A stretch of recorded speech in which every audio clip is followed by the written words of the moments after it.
वर्षापासून ऐकून होतो की या ठिकाणी माळरानावरती एक चांगला बाग फुलवला गेलाय, म्हणजे आपली शाळा. येण्यासाठी कुठला तरी योगायोग लागतो. याच्यापूर्वीही आमंत्रण होतं, निमंत्रण होतं. आमंत्रणाची वाट बघणारा मी माणूस नाही, परंतु फिरायचं किती, कारण माझ्या गावामध्ये माझ्या घराच्या वरती जायला मला वेळ मिळत नाही. एवढे लोक मला भेटतात, म्हणजे 500 1000 लोक, 500 लोक पर डे येतात. अनेकांच्या अडचणी असतात. कदाचित या रोडनी जात असताना खूप वेळेस या वास्तूचं मला आकर्षण होतं. आज या ठिकाणी आपण मला खरं तर प्रमुख पाहुणा म्हणून बोलवण्याचं उचित नाही. मी पाहुणा होऊ शकत नाही या भागातला. ज्या पद्धतीने नैसर्गिक न्याय तत्वावरती एखादी गोष्ट घडते, मी अनेक स्नेहसंमेलनाला जातो. अनेक ब्रँडेड कपड्यामध्ये अतिशय सिस्टमॅटिक पद्धतीनं माझं स्वागत होतं. तिथं शिस्त असेल, पण ती शिष्ट असेल. पण या ठिकाणी ती जी मुलं माझं स्वागत करत होती ती अतिशय प्रामाणिकपणे मनातून करत होती. एवढी बाब माझ्या मात्र निदर्शनाला आली.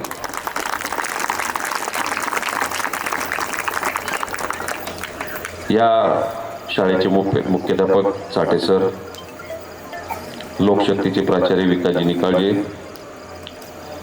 यश इंटरनॅशनलचे सोमनाथजी लटपटे, माझे मित्र पंडूजी खांडेकर. मला आनंद ह्या गोष्टीचा वाटला की या शाळेतला माझी विद्यार्थी 2019 साली एव्हरेस्ट वीर करून आला सुग्रीवमध्ये. मला थोडंसं वाईट वाटलं की त्याचा सत्कार मी माझ्या तिथं करायला पाहिजे, कारण मी अनेक गुणवंत विद्यार्थ्यांचा, दर्जेदार कलाकारांचा, या भागातल्या काहीतरी अचीव केलेल्या गोल अचीव केलेल्या व्यक्तींचा सत्कार मी त्या तिथं करत होतो. माफी असावी, आम्ही त्याचा निश्चित चांगल्या पद्धतीनं सत्कार करेल. शासनाची मदत पोहोचली या व्यतिरिक्त आणखीन काही करता येईल का यासाठी प्रामाणिक प्रयत्न करेल असं अभिवचन यावेळेस देतो.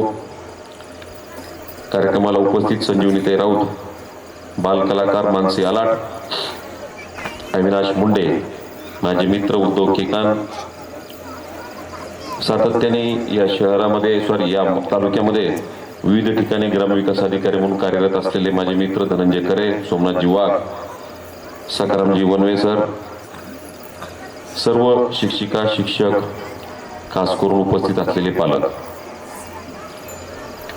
या ठिकाणी आलोय थोडंसं वेगळेपण म्हणून विनंती करतो की आपल्या कदाचित पहिलेच संमेलन आहे का माहीत नाही, मुलं जरा घाबरली होती. सूत्रसंचालन करणाऱ्या मुलांच्या तोंडातनं जे शब्द फुटत असताना थोडासा त्यांच्यावरती भीतीभाव होता का नाही मला माहीत नाही, परंतु मी चुका काढायला आलो नाही. पण रस दीर्घाच्या भरपूर चुका होत आहेत. थोडंसं त्यांच्या शैक्षणिक करिअरकडे आपल्याला लक्ष देणं गरजेचं आहे. त्याचं कारण आहे आरक्षणाचा लढा पूर्ण महाराष्ट्रामध्ये तीव्र होऊन जाती जातीमध्ये भेद होत असताना चांगली धडधाकट असलेली माणसं, ज्यांना कशाची गरज नसेल अशी माणसंही सगळी आरक्षण मागतायत. ती चाहे सगळ्या जातीमधली असू द्यात. पण कुणालाही शंका घेऊ नये अशा पद्धतीनं एकमेव ट्रायबल अशी जात आहे किंवा जमात आहे की त्यांना निश्चित आरक्षणाचा लाभ मिळाला पाहिजे, कारण ती या सिस्टमपासून पूर्णतः वंचित आहेत असं माझं मत आहे. मी सातत्याने मुंबईसारख्या ठिकाणी ज्यावेळी चर्चा करतो त्यावेळेस म्हणत असतो की खरंच फक्त ट्रायबल लोकांना आता आरक्षण द्यायला पाहिजे. ते आर्थिक वंचित आहेत, ते मानसिक वंचित आहेत, शिक्षणापासून वंचित आहेत, आरोग्यापासून वंचित आहेत. जनजाती या नावाने ओळखली जाणारी आदिवासी जमात या देशाच्या मातीशी मात्र तेवढीच प्रामाणिक आहे, यामध्ये बिलकुल शंका नाही. मला आनंद वाटला की नटराजाची पूजा केली, सरस्वतीची पूजा केली आणि भगवान बिरसा मुंडांची यांची देखील पूजा केली. निश्चितच आदिवासी म्हटलं की भगवान बिरसा मुंडा. मी रांचीला गेलेलो आहे, त्या भागाला नमन करून आलोय. रांचीच्या जंगलामध्ये सध्या गेलोय, काही ठिकाणी बौद्धिक शिबिरासाठी गेलोय आणि मला एक आनंद वाटला. 25 वर्षाच्या वयामध्ये इंग्रजांच्या आतुनात छळाला बळी पडलेले भगवान बिरसा मुंडा यांचा क्रांतिकारी लढा माझ्या डोळ्यासमोर आला. वय वर्ष 25, जिथं आम्हाला थोडीशी अक्कल येते त्या काळामध्ये 20व्या वर्षापासून इंग्रजांच्या अतोनात छळाला, आदिवासी समाजावर केलेल्या अन्याय अत्याचारांना, अवैध जंगलतोडीला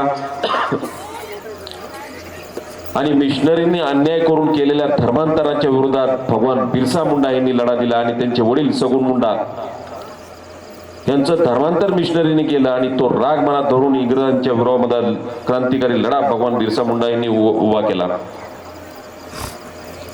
आणि वयाच्या 25व्या वर्षी इंग्रजांच्या अतोनात छळाला ते बळी पडले आणि रांचीच्या कारागृहामध्ये त्यांचा मृत्यू झाला. पण इतिहास कधी लपत नसतो. आज त्यांचे विचार आमच्या मनामध्ये आहेत. माझी विनंती आहे की लहानपणी अनेक खेळ असायचे किंवा लहान मुलांना मन रमवण्यासाठी वेगवेगळे साहित्य वापरलेले आहे. मर्दानी खेळाचे साहित्य असेल, पांगुळगडा असेल किंवा इतर गोष्टी कुठल्या असतील, विट्टी दांडू असू द्यात, कबड्डी असू द्यात, खो खो असू द्यात. पण आज आपला मुलगा रडायला लागला की त्याच्या हातामध्ये मोबाईल दिला जातो. लहानपणापासून मोबाईलची सवय लावल्याच्या नंतर माणसाला इतक्या कमी वयामध्ये ज्या नाही त्या गोष्टी पाहण्यात येत आहेत आणि ज्या नाही त्या गोष्टी घडतायत. पण इतिहासापासून शिकलं पाहिजे माझ्या मित्रांनो. सुधा मूर्ती इन्फोसिसच्या आज अध्यक्ष 1,70,000 कोटी रुपयाचं वार्षिक ट्रान्झॅक्शन आहे त्यांचं. पण विचार कशाचे? 1972 साली टाटांनी जाहिरात काढली होती इंजिनियर पदासाठी. मग त्यामध्ये चौकट लिहिली होती की महिलांसाठी इथं अजिबात अर्ज दाखल करू नका, तुम्हाला प्रवेश नाही. GRD टाटांना सुद्धा मूर्तींनी पत्र लिहिलं आणि सांगितलं की महिलाशिवाय या देशाचा गाडा कुणी चालवू शकत नाही. हा इतिहास तुम्ही कदाचित विसरला असाल. आणि त्यांना टेल्कोमध्ये पहिले इंजिनियर ते झाले. पण त्या सुधा मूर्तींची प्रेरणा काय असेल? वया आपल्या घरामध्ये कोपऱ्यात बसलेल्या आई वडिलांना किती किंमत आहे, आजोबांना किती किंमत आहे. पण सुधा मूर्तींच्या आजोबांनी मात्र बालपणी सुधा मूर्ती ज्यावेळेस त्यांच्याकडे पैशासाठी हट्ट करायच्या त्यावेळेस संस्काराचा पाया म्हणून सांगायची की 1 नोट आणि 1 पुस्तक. त्यांनी 10 पुस्तक वाचले तर 10 नोटा द्यायच्या. याचा अर्थ हा, वाचाल तर वाचाल म्हणजे काय? जर वाचलात तर वाचाल. आज पुस्तकापासून तुम्ही दूर गेलाय. मोबाईलवरची ग्रास्पिंग कधीच होत नाही, ती हार्ड टच तर कधीच होऊ शकत नाही माझ्या मते. एखादं पुस्तक तुम्ही ट्रेनमध्ये असू द्यात, फ्लाईटमध्ये असू द्यात किंवा समोर असू द्यात, वाचन करत असताना त्याची जी ग्रास्पिंग होते ती मोबाईलमध्ये कधी होत नाही. मला एखादा मुद्दा समजून घ्यायचा असेल, मोबाईलचे प्रिंट काढतो. वाचन हे मोबाईलवरती निश्चित मिळतं, पण त्याच्यापेक्षा वेगळ्याच काही आपण गोष्टी त्यातून समाजातून स्वीकारतो. त्यामुळं काही उदाहरणं आपल्या डोळ्यांच्या समोर आहेत. मी अनेक उदाहरणं तुमच्या समोर देऊ शकतो. आजकाल एखादी टशन म्हणून म्हणत असतात की सरफरोशी की तमन्ना अब हमारे दिल में है, देखना है जोर कितना बाजुए कातिल में है. कुणाचं गाणं आहे? रामप्रसाद बिस्मिल्ला. वयाच्या 30व्या वर्षी देशासाठी शहीद झालेले रामप्रसाद बिस्मिल. मैनपुरी आणि काकोरी कांड होतं. इंग्रजांची ट्रेन लखनौच्या जवळ यांनी लुटली आणि त्या अर्थार्जनातून, त्या धनातून अनेक हत्यार त्यांनी खरेदी केले इंग्रजांच्या विरोधात बंड करण्यासाठी. तुम्हाला आश्चर्य वाटेल, 1897 साली त्यांचा जन्म आणि 1927 साली त्यांना देहदंड देण्यात आला. 30 वर्ष आयुष्य फक्त यांचं होतं. गोरखपूरच्या जेलमध्ये असताना त्यांची आई त्यांना भेटायला आली. मित्रांनो, त्यांची आई त्यांना भेटायला आली आणि रामप्रसाद बिस्मिलच्या डोळ्यामध्ये ठसठसा अश्रू पाहत असताना आई एकदम गलबलून गेली आणि म्हटली, अरे मला तुझा धिक्कार वाटतो. मी माझ्या मुलाला वाघ समजलं होतं, हा तर उंदीर निघाला आणि हा रडतोय. रामप्रसाद बिस्मिलांचे तेवढे शब्द होते. माझे अश्रू त्याच्यासाठी नाही आहेत. पुढच्या जन्मात जन्म घेतल्याच्या नंतर माझी ही आई वाघींच्या स्वरूपात मला मिळेल का नाही, त्याच्यामुळं रडतोय मी. मरणाला न भिणारा, न घाबरणारा मी रामप्रसाद बिस्मिल आहे.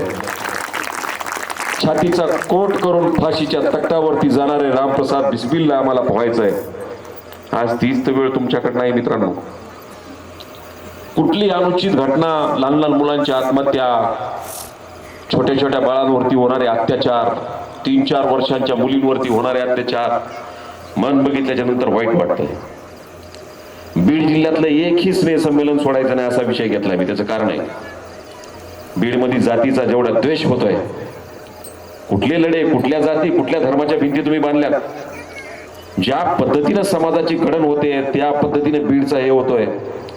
कोण कुणाची पाठराखण करते, परंतु मी चुकीच्या माणसाची कधी आयुष्यात पाठराखण करणार नाही. तो चाहे माझा भाऊ असू नाही तर कुठल्या जाती धर्माचा असू द्या. त्यामुळे ह्या जातीतल्या भिंती मी सातत्याने मी सांगत असतो, अखंड हरिनाम सप्ताह झालेच पाहिजे, शाळेचे स्नेह संमेलन झालेच पाहिजेत. हे एकमेव स्थान आहे.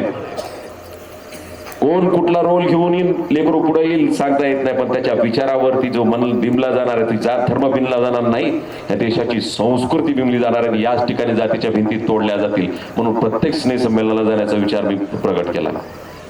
मित्रांनो, विनंती माझी, हक्काचं असायलाच पाहिजे, दुसऱ्याच्या ताटात पण नाही द्यायला पाहिजे. प्रत्येकाचा हा रंगमंच आहे. जीवन म्हणजे जीवनाच्या रंगमंचावरती प्रत्येकाचं पात्र ठरलेलं असतं, प्रत्येकाचा अभिनय ठरलेला असतो.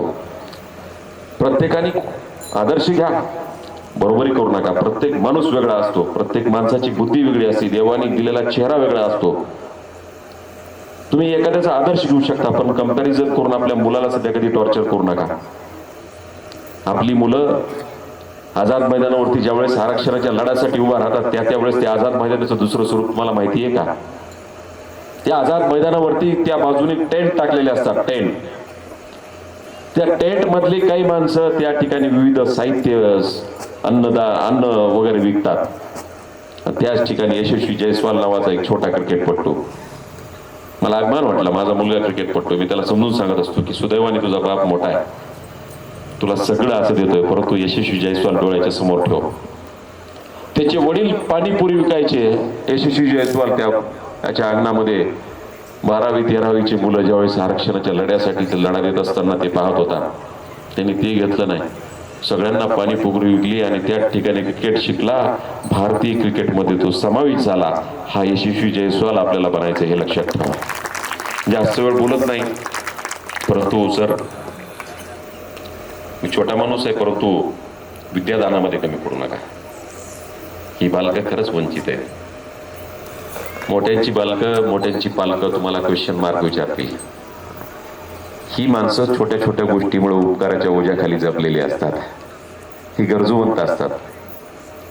एवढी मोठी एकात्मिक जी आपण ट्रायबलच्या विकासासाठी एवढी मोठी पायाभूत सुविधेसाठी या स्कीमचं एक हेड आहे.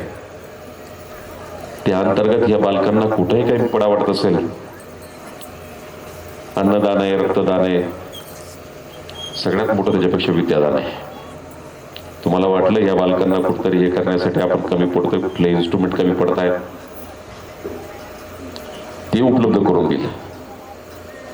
पण मानसिकदृष्ट्या एवढं सक्षम राहा की ही बालकं फार गरीब लोकांची आहेत.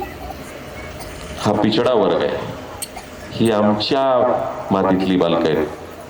यातला प्रत्येक एव्हरेस्ट सर करू शकणार नाही, पण एव्हरेस्टवर उंची गाठायला अशा पद्धतीचा विकास त्यांचा करा एवढीच अपेक्षा ठेवतो. थांबतो. जय हिंद, जय महाराज. धन्यवाद.